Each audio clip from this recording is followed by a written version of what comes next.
I'd like to show you why knowing your why is the start of your journey. Without a strong why, it can be so difficult to reach your maximum potential. My name is Dr. Jason Balara, and every week I meet with real estate investors and mindset specialists that are taking action in order to build a life according to their own terms. We will break down what drives successful people and allows them to achieve at such a high level.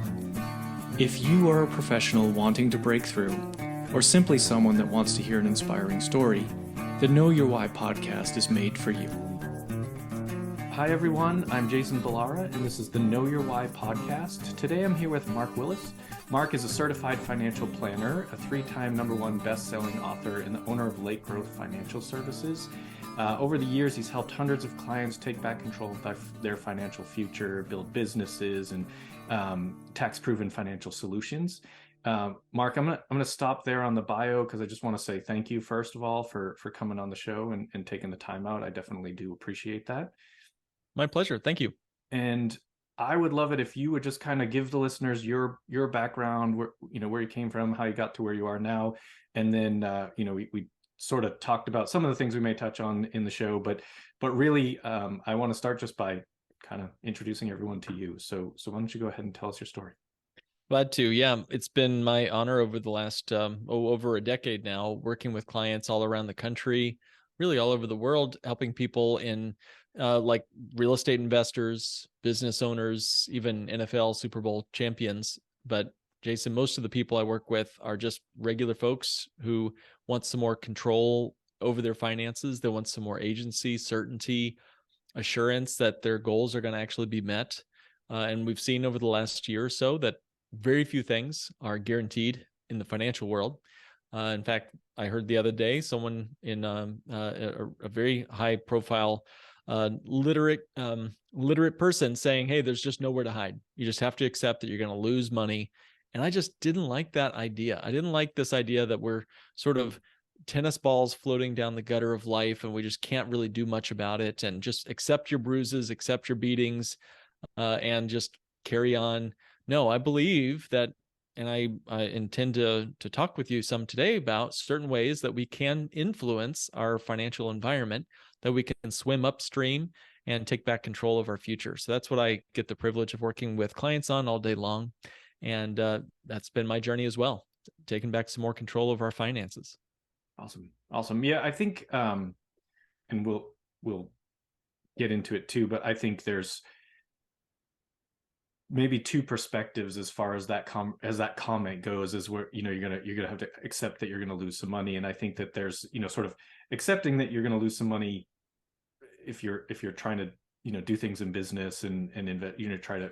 But what I think is important to understand, and what I'm excited to talk about today, is like those strategies that you mentioned that we can do to have as much control about that, because for the most part, we're not probably not talking about Super Bowl champions and things like that. You're talking about the sort of regular people like myself that are just, how can I make things better in my day-to-day and look at my future finances and sort of like get more in control of that. So I'm excited to go through that.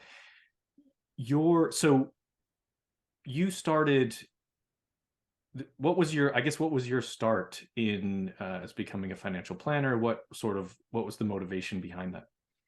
Well, I'm a certified financial planner today, but I certainly wasn't born one, not in the least. I didn't have a thing to do with money for many, many years into my young adulthood. And in fact, my first memories of money were pretty funny. We don't have to go further unless you want to, but it involved walking into a banker's office, handing him $50 in a paper bag with my mom as I'm trying to open up a checking account, and then being a lot, not just a little, but a lot distrustful toward the bank. And I guess you could say I've kind of carried that skepticism into my adulthood. Fast forward a number of years, and I was graduating from my college degree. My wife and I went to private school, and we graduated in 2008 with about $120,000 of student loan debt. And, in today's dollars, that would be over 200 grand in terms of inflation. And we just did not have a plan. That was the worst part. We didn't have a plan for how we were going to pay all this off, Jason. It just sort of felt like we were shackled And again, this was in the middle of the Great Recession, and we didn't have marketable degrees and we weren't hired yet. So we were really up a creek. And I remember working multiple jobs. One was for a CPA, which really got me interested in finance and personal finance. But I remember as I was getting into the business with her and learning her strategies and what she was doing on the tech side, she would also do investments. And I would listen to those phone calls she would make to her investment clients. And she would say things that just were flabbergasting. They were terrifying. She would say things like, "I'm sorry, Mr. Client, I know you're 63 years old, but I just lost you half your life savings in the markets, and we can't do anything about it." So again, there's that word, we couldn't do anything about it. It's out of our control. And I just didn't like that. I felt terrifying that I would ever have to make that call to somebody, that through mismanagement or just lack of control, that I would ruin someone's life. That phone call changed that man's life, for the rest of his life. And really, it was the decisions of where to park the money before that phone call that really changed the life. And so I was on a hunt personally to, one, pay off my debts, and two, put my money in something that I could know, understand, control, enjoy, and be certain was going to be there when I went to look for it. So I stumbled through the certified financial planner designation and loved every minute of it. Got a real education on how money works. I guess I would say I felt like, and a lot of my clients have told me they resonate with this, that, as young adults, you sort of feel like this money thing is sort of a secret that the adults have kept from you for over 20 years. And now you got to do something with it. It's almost like when you walk into a movie theater like 45 minutes late and you don't know what's going on. You don't know who the villain is, who the good guys are. Why is this person punching that person, or why is that car blowing up, or whatever it is, right? That we don't know the plot. We don't know the characters. We don't know where we fit into the story with money. And that causes stress. That causes anxiety. And that's where I began my journey and had to find the characters and the plot going through the CFP program of all things. And not everybody has years to go through the certified financial planner designation. So part of my service to our clients is to really try to bring the money thing down the ladder, give you tax efficient, powerful, time-tested financial strategies that have nothing to do with who tweeted what or who's sneezing on who. We want to make sure that your financial plan is built rock solid with even a contract built right in. Yeah. Spoiler alert on that movie. The adults don't know either. Yeah, that's right. we think that there's that's, yeah, I totally agree. It's like, as a kid, you think, oh, well, we just, what I heard a lot is we just can't afford that. And so it's kind of like that. You have this lens of money and everything. And then I thought, someday that would somehow be revealed to me. Someone would tell me the secret behind all this. And what I have now learned is that most adults don't know either, that they don't have financial literacy and they don't know what to do. As it's not anybody's fault. It's like literally nobody teaches you this, and you don't know what to do once you have money, or if you don't have money. Like, people don't know how to handle those things. I do want to touch on this, and you sort of mentioned the student debt that you came out with here, and needing to figure that out. And so certainly, as we sort of talked a little bit about before recording, that's something that in the veterinary community, which I'm a part of, is a big deal. I mentioned to you, I have friends that have, finished their schooling, maybe it's specialty training, they're coming out now, they're having to start to pay their student loans. They might have $300,000 in student debt, and it's costing them thousands of dollars a month. And that's a big thing especially when you're just starting your career. It's a big thing at any time. It's a large amount of money, but especially when you're just starting this career. So I guess maybe let's start there, Mark, and just kind of talk about your thoughts on student debt and how to handle that. And we'll kind of, I have lots of questions for you. So maybe that's just a good starting point.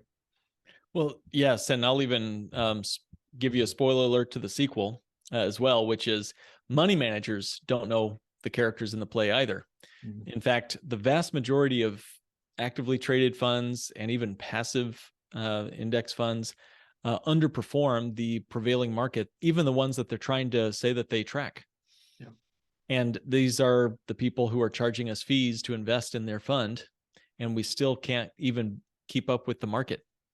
And I just find that traumatic and ironic at the same time.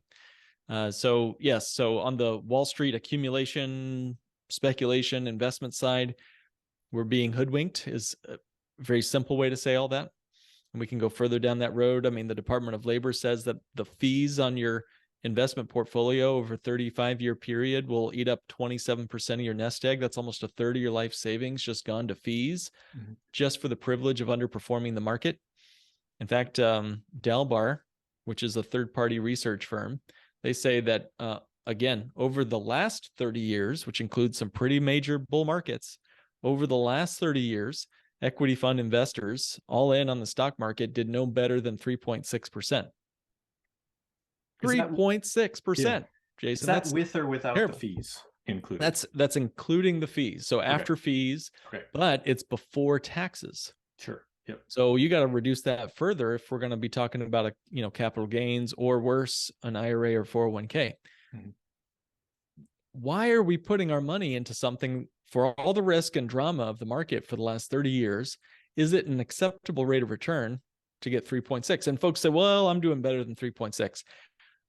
I would probably push back on that some. And here's why.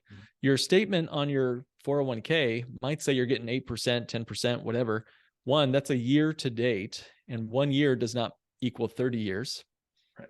And two, they're allowed to advertise average returns, not real returns. So there's a difference between an average rate of return and the internal rate of return. Without getting too wonky here, let me kind of explain it with a quick math example.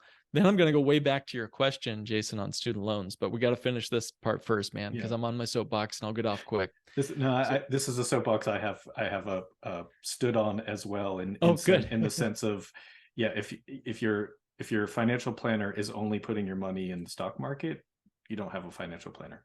That's right. Yeah. I mean, sure. It's fine for part of your money, especially money you can afford to lose or wait a long time to get back. But here's the thing. Let's say that you invested $10,000 into a little box that gave you 100% rate of return in the first year. Whether it's the stock market or real estate, it doesn't matter. We're just talking about what is an average rate of return and why is that a myth?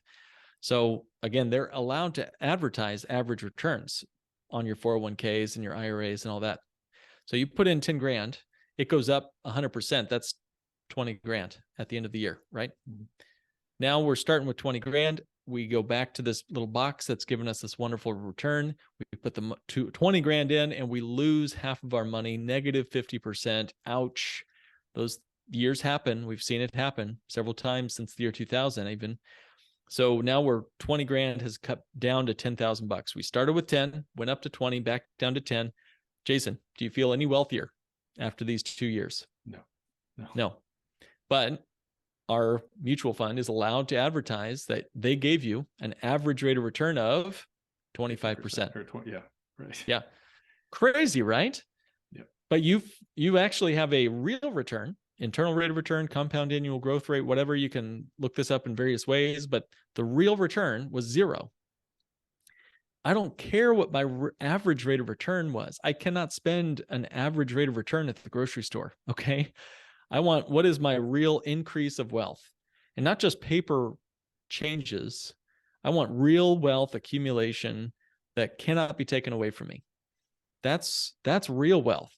And it's sorely lacking in most people's financial lives. All their money is either in their equities, their 401ks, their IRAs, that kind of stuff, or their home values, which, nothing guaranteed about those either. So, all right, we can get off our soapbox unless you have more to say, my friend, but we can go down the student loan conversation. I think you said it very well. You described it very well. And in your example, I guess I do what that doesn't account for the fees, right? So right, yeah. you're back to what you put in there, but you're actually a little bit less than that because you paid them 2% or whatever to make your money stay the same. So yeah, it's so true. Something to think about. It again, I have money in stocks. Me too. They're not doing well now, but that's just the market in general. So that's fine. It's just you have to be aware of what's actually happening. So yeah, all right, we can Well, We'll well said, both man. jump off the soapbox. Well, hey, I think that's great. And I think the conversation around debt is similar because, and it's related. Here's why. It's all one wallet. Your rate of return in your market portfolio is impacted by your negative rate of return on your debts. Actually, he was a doctor who was making very good income, and he was very proud of his rate of return in his 401k. Actually, it was a 403b through the hospital, but it's a similar product to the 401k. Yep. So he was doing very well, getting like 12% for the last year or two. He was happy with that. And we got into a financial conversation. I always do this with everybody. I sit down and listen carefully to what their goals are, where their money is today, how they're doing, looking at their account statements. And we're just having this conversation, he and I. And we saw his nice 401k. He's very proud of that. And then he showed me all of his debts. He had some pretty mega student loans from medical school. He had 2 cars, had 2 houses, a boat, and I think he had like something else, a vacation home. Anyway, his total volume of interest was over 30% of his income. So the volume of interest, he had all low interest rates. And as a medical professional, it's not the rate that they inject you with, the vaccine or whatever it is, the medicine. It's not the rate that goes into my arm that matters. It's the volume that either saves me or kills me, right? Yeah. You need to get the right amount of volume for me to, be saved from the medicine or whatever. Okay, so this guy had 30% of his after-tax money going to service the debt, not pay it down, just to service it. But he was so proud of his 12% pre-tax in his 401k. So it's all one wallet. It's, I guess, the moral of that story. He was swimming hard as he could against the currents of market fluctuations, but he was going in the wrong direction because of the environment in which his money lives. And this is actually one of the biggest aha moments I had as I was getting into money myself, which is your money lives in an environment. In fact, airplanes fly through an environment all the time, and pilots understand this. They know that their airplane might be able to fly, let's say it's a small plane, it can do 100 miles an hour, but headwinds can push against your little airplane at, let's just say, 200 miles an hour, and really strong winds up high. So even if you're pushing hard as you can, and you're really revving that engine, maybe you could squeeze 110 miles an hour out of your little airplane engine, but it doesn't matter. That's like us trying to reach for riskier stocks or crypto or, that C-class, real estate in our portfolio. We can reach for yield, but if the environment of our banking and our debt and our student loans, if all that's pushing so hard against us, it does not matter how hard we rev that engine, we're going to be moving in the wrong direction as far as our financial life is concerned. And this is where a lot of people get caught. We over leverage in the good times, and then the bottom falls out, and we no longer have any options to service the real master in our life, which is the Nelnets and the Sally Mays and the mortgage companies and the car leasing companies and the banks. Right. Let's call them what they are. They're banksters. And the bank, honestly, is the one with the thermostat controlling the environment of our life. They're controlling the wind speed of our financial life. And our little airplane can only do so much.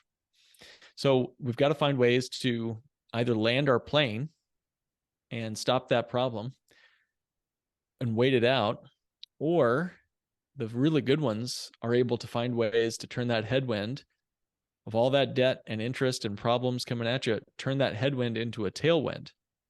If we can find a way to actually use debt to our advantage, where we control the banking function, not some other banker, but if we could be our own source of financing and let the banks get fired in our financial life and become the banker ourselves, we could actually buy back all of our debts from our student loan companies, from our mortgages, our car loans. What if you could be your own source of financing and actually control the environment in which your money lives? This is how I ended up paying off all my student loan debt. It's how we do a lot of our real estate investing. It's how we do most everything else with our money, is becoming our own source of financing. And it changes everything in the way of just having more sense of control and peace of mind. Yep. Yeah, absolutely. So, okay. So how do you do that?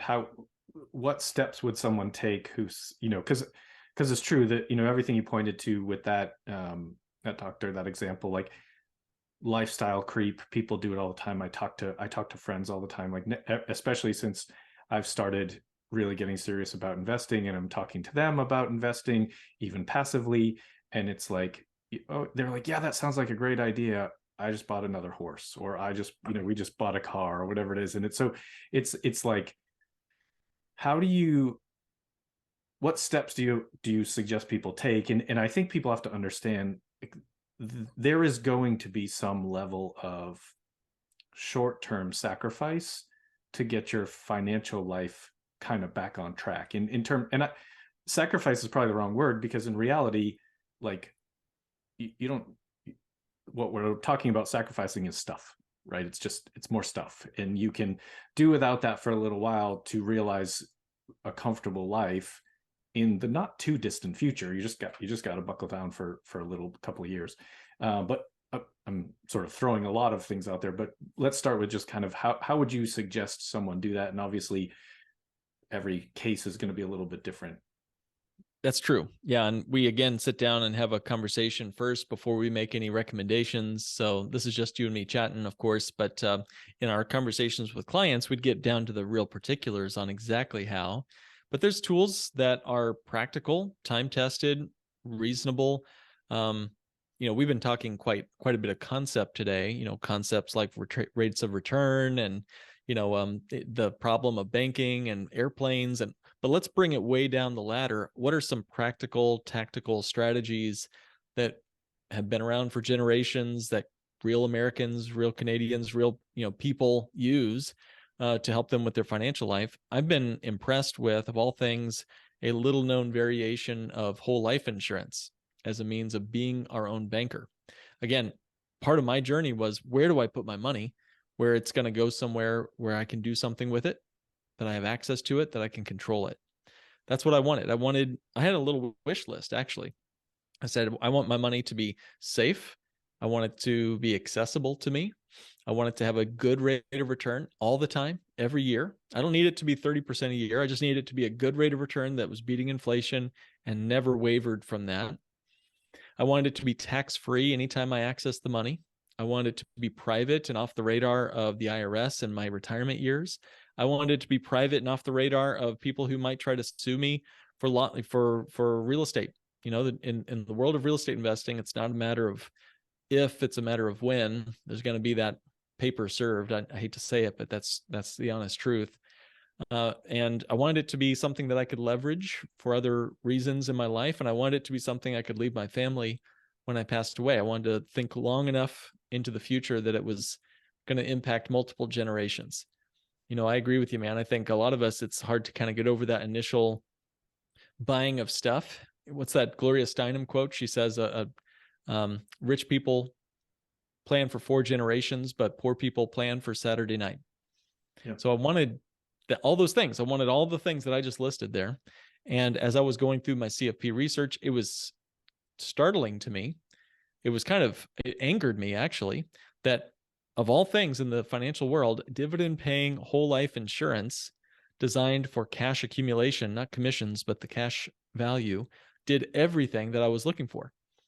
So I'll quickly explain this. And we refer to this as bank on yourself designed whole life. But if it's designed properly, it'll grow on a guaranteed basis every year, regardless of market conditions. Even this year, as the markets are tumbling, as we're going through the very end of 2022, as we record this, it's still hitting all-time record highs for my policies this year and all of our clients. It's also not just guaranteed to grow, but they can throw dividends on top of that guarantee. And the insurance companies have paid a dividend without fail for over 100 years. So that's a nice track record of consistent profits. On top of that, I can access my cash in the policy and use it for anything I want. So I can use it to fix up my kitchen or a rental property's kitchen. I can use it to send my daughter to college or Disney World. I can do whatever I want with the money. It's my cash. Third, if I designed it correctly, it'll be tax-free when I get the money out, both this year, next year, and future years in retirement. And it doesn't even impact my Social Security calculation. So that's pretty awesome. The fees on insurance, the way we design it, are about 1/10 as much as what you might get with a typical AUM, assets under management fee, on your 401ks or IRAs. So 1/10 as much. So that's 90% more efficient. And then my favorite part for real estate investing is that if I've got a big bucket of money in my policy, I can actually use it as collateral, borrowing against that cash value from the life insurance company, and then invest that money in my real estate or whatever investment I want. And the policy will continue to grow and compound on the entire cash value, even the amount that I had borrowed to go invest. So if I had 100 grand of cash value, and let's say I borrowed out 80 grand to go buy a fixer-upper kind of house, my policy will still grow and compound on the full $100,000 as if I hadn't touched a dime of the cash. And then I'm in control, complete control of how and when I repay that loan to the policy that I own. And if I want to take a year, I'll take a year. If I want to take 10 years, I'll take 10 years. If I never pay off the loan, I just pass away and the loan is deducted from my death benefit, and my family gets to keep the rest, and they get to keep the house that I bought with it, with the money as well. So it's an incredibly powerful way to overcome opportunity cost. The problem with paying cash for things is that I'll never see that money, that money I spent on the coffee I spent money on yesterday, or the house that I spent on money on. I'll never see that money grow for me ever again. When I put money into one of these policies and then I borrow against it to pay cash for the real estate or the new car or whatever, the policy will continue to compound and grow even on the capital I borrowed. Jason, I can't find a better way to make major purchases. So I couldn't look away from this tool as a part of my overall financial plan, and it's served me well. It's served a lot of our clients as well. Perfect. So I mentioned this before. We have talked a little bit about sort of that whole life insurance banking concept. One of the things that I feel like often comes up, and for me, it has, I know other people have said sort of similar things, but it takes time to grow that cash value. It takes time to have the ability, or at least my understanding is it takes time to grow that.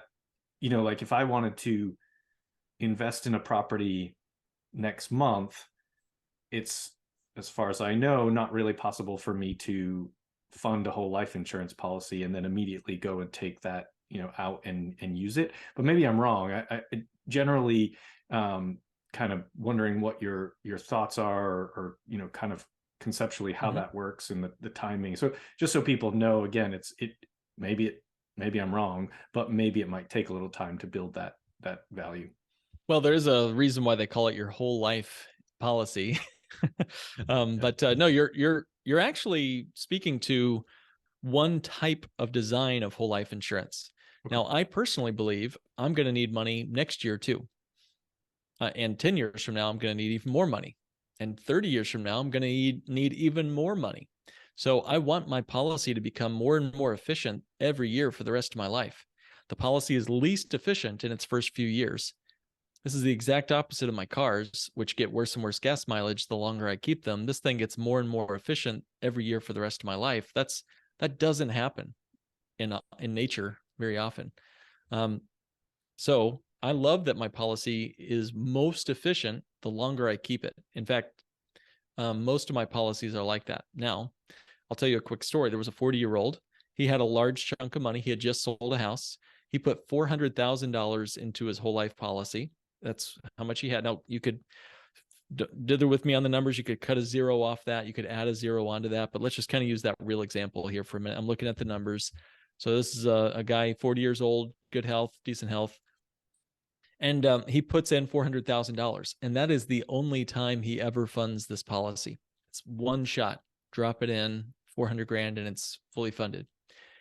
In the first year, within 30 days of starting his policy, he's got about $378,000 liquid, accessible. Now, could you do anything in real estate with $378,000? I mean, yeah. So he borrowed against it. He borrowed a $360,000 loan from his policy that he had complete access to and control over. He did not have a plan to pay it back right away. It was going into a multifamily syndication, actually. And his plan now is to repay that in the 8th year when the syndication is done. So he's going to just wait 8 years, not pay on it. But remember, the policy continues to grow and compound even while he has that loan outstanding. So now we fast forward. I'm looking at his numbers here, and in year 8, he pays off the loan. Now, 2 things happened. One, loans on policies have interest that are charged to them. So this is a real loan, and there's real interest to be paid. And this guy's going to pay in the 8th year, he's going to pay $54,000 on the interest above and beyond the 360 of loan principal. So far, is all this making sense, Yeah. Jason? Yeah. Okay. So 54 grand. Why the heck would he do this? Why wouldn't he just pay, money from a savings account to go invest or whatever? Why would he knowingly and willingly pay interest?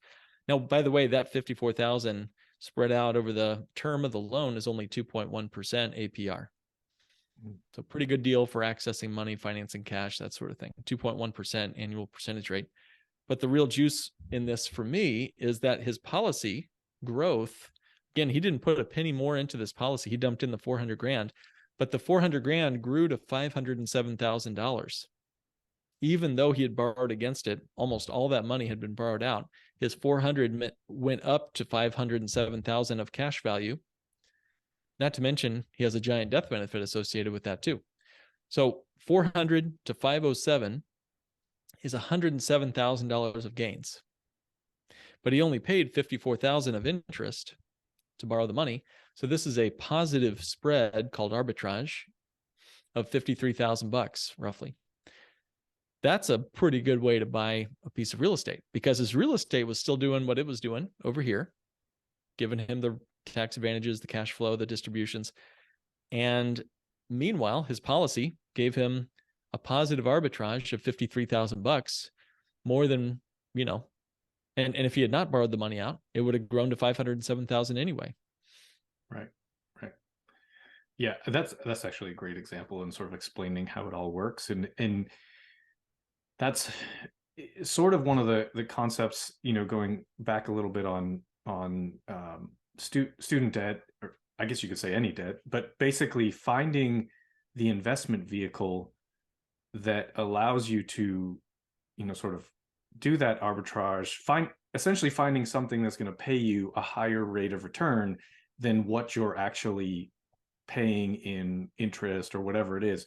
So letting those assets, whether it's in the whole life insurance policy or, and using the whole life insurance policy in a real estate investment, now you're essentially doubling your returns, because what you didn't mention in this example is how much he made on that investment outside of this, what was in the whole life insurance policy. So he's able to sort of use that arbitrage, make the extra 54,000 or 53,000 within the policy, and then also whatever he made in that syndication. And so it's kind of, you're almost able to, sort of double dip, if you will. So that's a great example. And that having some capital event like that, selling your house, whether it's selling your house or maybe I would think like a inheritance, and any of those things can help set you up for that same scenario that you're talking about. Is that kind of how what you're suggesting?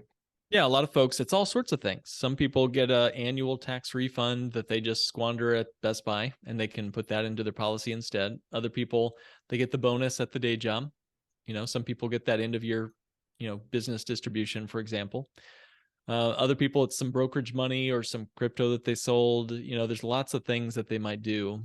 And you're exactly right. This is exactly how I paid off all my student loans, was using this policy. Why would I pay my student loans off? You and I both had pretty low interest, so I wasn't thrilled with throwing money into a hole that I'd never see again, just to get rid of the monthly payments. But I know today, as you and I were saying before we hit record, the student loan rates are in the 6.8% is the government rate right now. Yeah. And some can be higher with private loans. And these balances, I met a couple, they're both doctors. Their balance of student loans was over 700,000 bucks. Yeah. On 6.8%. That's a mega payment right there, 700 grand. Yeah. So what if these guys, what if they paid their minimums to the banksters, student loan companies, and they threw everything they could into a policy that they controlled. So instead of doing the snowball method, of throwing all your money at the debt and losing all that money forever, what if you could pack that money, everything above the minimums, into a policy and built up cash value from the very first month, the very first year? You're building significant equity in your policy. That's an asset that's going to grow for you forever.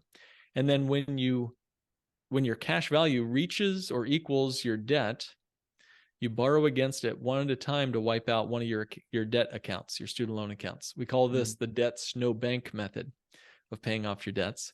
So borrowing from your policy to pay off your student loans still leaves you with the policy loan to pay off, but now you're the banker. Now you're in control. You have the environment around your airplane under control, and you can repay that loan to your policy on your terms.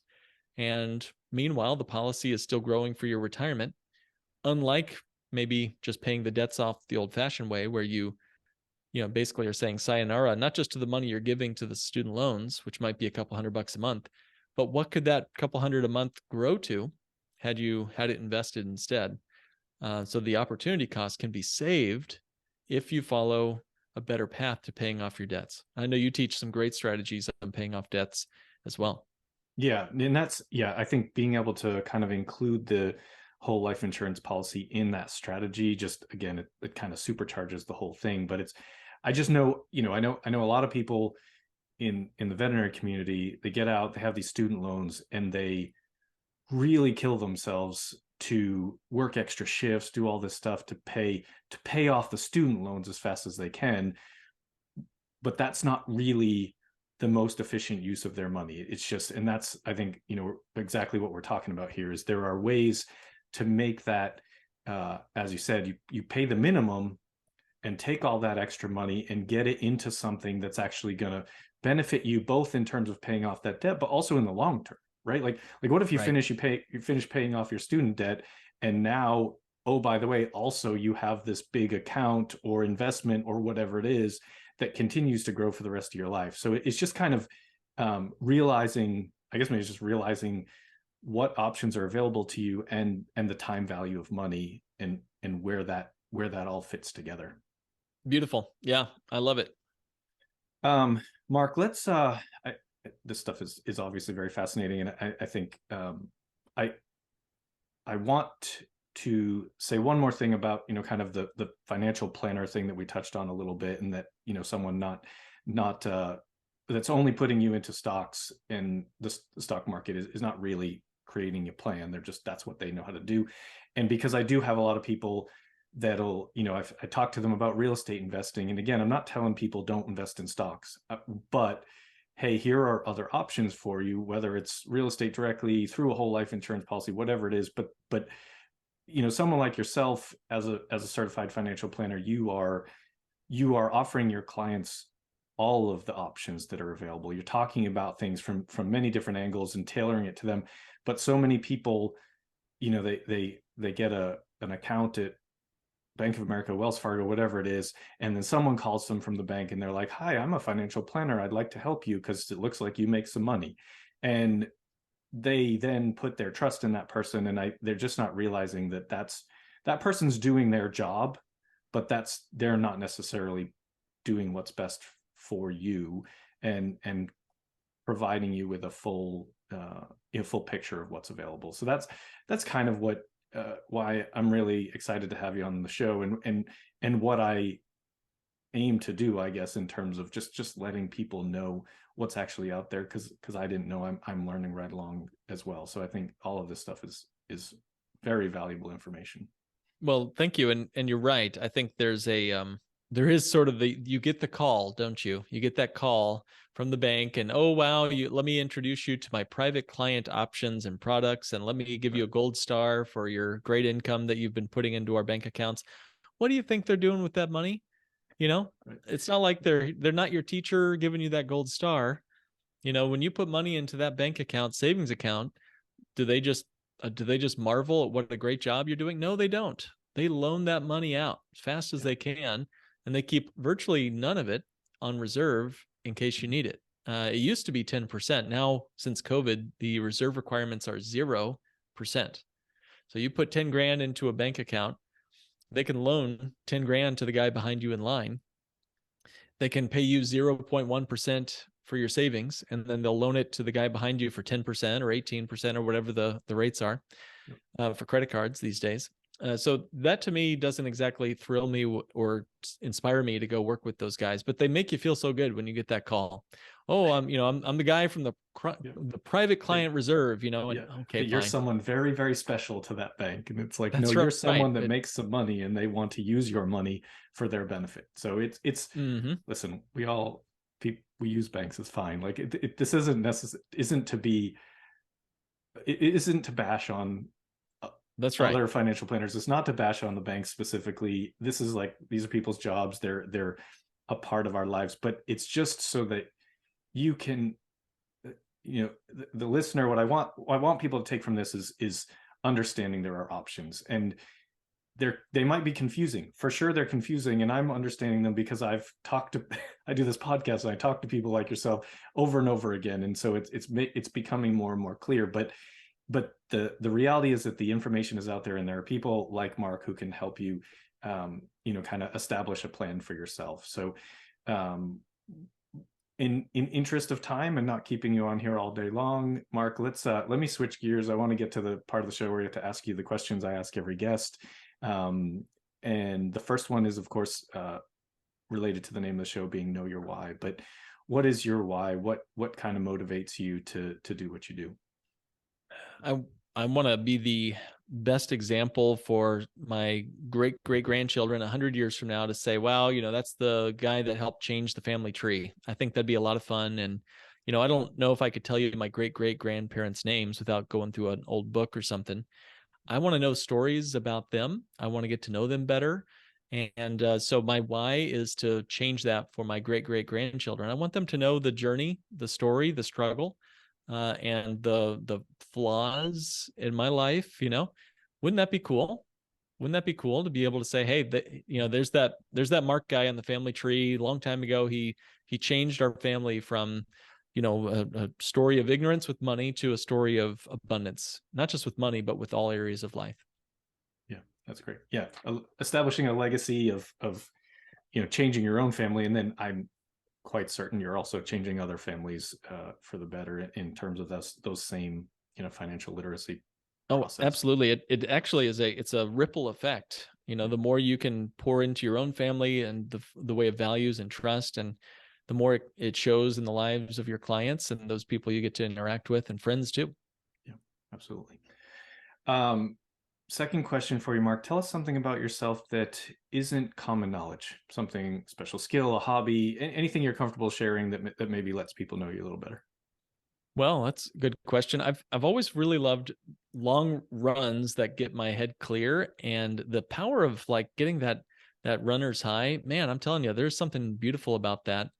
And I've been really trying my best to make that a part of my regular routine. And so, yeah, if you're ever seeing a bald guy out on the road here in the Chicagoland area, it might be me.